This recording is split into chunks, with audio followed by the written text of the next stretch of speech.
നമുക്ക് വളരെ ചെറുപ്പത്തിൽ കിട്ടാത്ത സാധനങ്ങളൊക്കെ കിട്ടാത്ത എന്ത് കാര്യങ്ങളായിക്കോട്ടെ നമുക്കത് കിട്ടും അല്ലെ.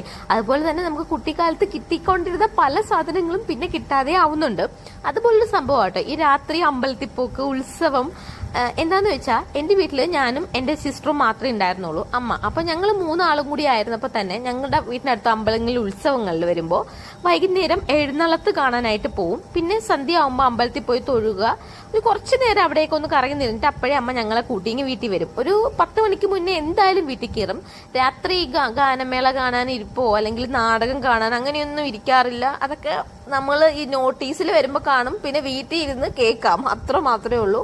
പെട്ടെന്ന് വീട്ടിൽ കൊണ്ടുവരും അമ്മ. ഒത്തിരി സമയം ഉത്സവ പറമ്പിലൊന്നും കറങ്ങാനും സമ്മതിക്കത്തില്ല, ഒന്നിനും പറ്റത്തില്ലായിരുന്നു. ഇപ്പോഴാണ് എനിക്ക് തോന്നുന്നു ഞാൻ ഇപ്പോഴാണ് നന്നായിട്ട് എൻജോയ് ചെയ്യുന്നത്. അത് ഇപ്പോഴും, കാരണം കല്യാണം കഴിഞ്ഞെന്ന് വെച്ചാൽ ആള് നാട്ടിലില്ലല്ലോ, ഉത്സവ സീസണിലൊന്നും ഉണ്ടായിരിക്കത്തില്ല. ഫസ്റ്റ് ടൈം ആട്ടോ ആള് നാട്ടിലുള്ള സമയത്ത് ഉത്സവം ഉണ്ടായിരുന്നു. എനിക്ക് ഭയങ്കര സന്തോഷമായിരുന്നു രാത്രി പോവാൻ. എനിക്ക് രാത്രി അല്ലെങ്കിലേ പുറത്ത് പോകുന്നത് ഭയങ്കര ഇഷ്ടമാണ്. എവിടെയെങ്കിലും പോകുന്നത് രാത്രി പോകുന്നതാണ് ഇഷ്ടം. പകല് എനിക്ക് വെയിൽ ഭയങ്കര ബുദ്ധിമുട്ടുള്ള ആളാണ്. അപ്പം ഞാൻ പകൽ എവിടെയെങ്കിലും പോയാൽ നല്ല ടയേർഡാവും. ഞാൻ വീട്ടിൽ വരുമ്പോൾ കിടപ്പിലായി പോവും. അപ്പൊ എനിക്ക് എവിടെയെങ്കിലും പോവാൻ വൈകുന്നേരം 5 മണിക്ക് ശേഷം പോകുന്നതാണ് ഇഷ്ടം. അപ്പൊ ഉത്സവം കാണാൻ പിന്നെ നമുക്ക് രാത്രിയാണല്ലോ പോകാനുള്ളത്. അപ്പോൾ ഈ പ്രാവശ്യം നന്നായിട്ട് എൻജോയ് ചെയ്തു. ആള് നാട്ടിലുള്ളതുകൊണ്ട് ഞങ്ങളുടെ വീടിന്റെ അടുത്തുള്ള ഒരു അമ്പലത്തിൽ പൂരം ഉണ്ടായിരുന്നു, ആവണഞ്ചേരി പൂരം. കുറച്ച് ഫേമസ് ആയിട്ടുള്ള ഒരു അമ്പലമാണ് ഈ പൂരം. കുറച്ച് ഫേമസ്, നല്ല തിരക്കുള്ളതാണ്. അപ്പൊ അവിടെ നല്ല ലൈറ്റും ഫുഡ് ഐറ്റംസ് എല്ലാം വരും. അങ്ങനെ രാത്രി ഞങ്ങൾ കാണാൻ പോയിട്ടോ, ഞാനും അമ്മയും ചേട്ടനും കൂടിയാണ് പോയത്. ഞാൻ നൈറ്റ് പോയി. എനിക്കിങ്ങനെ റൈഡ്സിലൊന്നും കയറണം അങ്ങനത്തെ ആഗ്രഹങ്ങളൊന്നുമില്ല. എന്തെങ്കിലുമൊക്കെ മേടിച്ച് കഴിക്കണം, അതെനിക്ക് എവിടെ പോയാലും ഉള്ളത് തന്നെ. എനിക്കല്ലാതെ ഓർണമെന്റ്സ്, വള, മാല, കമ്മൽ അങ്ങനത്തെ ഒന്നും, ചെടി ഒന്നും മേടിക്കണ്ട, ഒരു റൈഡിലും കയറണ്ട, ഗെയിംസ് ഒന്നും കളിക്കണ്ട. പക്ഷെ എനിക്കെല്ലാം കഴിക്കാനൊക്കെ കിട്ടിയ സന്തോഷമാണ്. കഴിച്ചിട്ടൊക്കെ വരിക.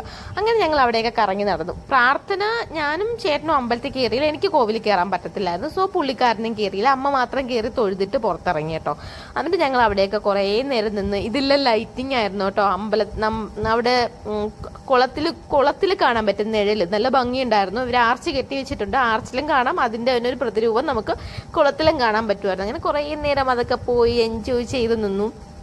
കാര്യം കുഞ്ഞിലേക്ക് ടെൻഷനാ, കുറച്ചു നേരം നിൽക്കുമ്പോൾ രാത്രിയായി പോയി, ഇനി പോവാൻ ആരുമില്ലല്ലോ. അല്ലെങ്കിൽ അങ്ങനെ വളരെ റയറായിട്ട് ഇരുന്നിട്ടുണ്ട്. വീടിന്റെ അപ്പുറവും ഇപ്പുറവും ഒക്കെ ആൾക്കാരൊക്കെ ഉണ്ടെങ്കിൽ ഇരുന്നിട്ടുണ്ട്, വളരെ റയറായിട്ട്. അങ്ങനെ ഞങ്ങൾ കപ്പലണ്ടിയൊക്കെ മേടിച്ചോട്ടെ. 3 ആളും ക്രോക്സ് ആട്ടോ. ഞാൻ അത് ജസ്റ്റ് ഒന്ന് വീഡിയോ എടുത്ത്. അങ്ങനെ ഇരുന്നപ്പോൾ തന്നെ ചേട്ടന്റെ ബെസ്റ്റ് ഫ്രണ്ട് വന്നിട്ടുണ്ട്, ആളും ആളുടെ വൈഫും മോളും വന്നിട്ടുണ്ട്. അങ്ങനെ ഞങ്ങൾ 4 ആളും കൂടി കുറെ നേരം ഇരുന്ന് സംസാരിച്ചു. എന്റെ കെട്ടിയോനെ ഒത്തിരി ഫ്രണ്ട്സ് ഒന്നും ഇല്ല കേട്ടാ, അതിൽ ഞാൻ അനുഗ്രഹീതയാണെന്നോണം പറയാൻ. ഒത്തിരി ഫ്രണ്ട്സിൻ്റെ കൂടെ പുറത്തു പോക്കൊന്നുമില്ല, അതുകൊണ്ട്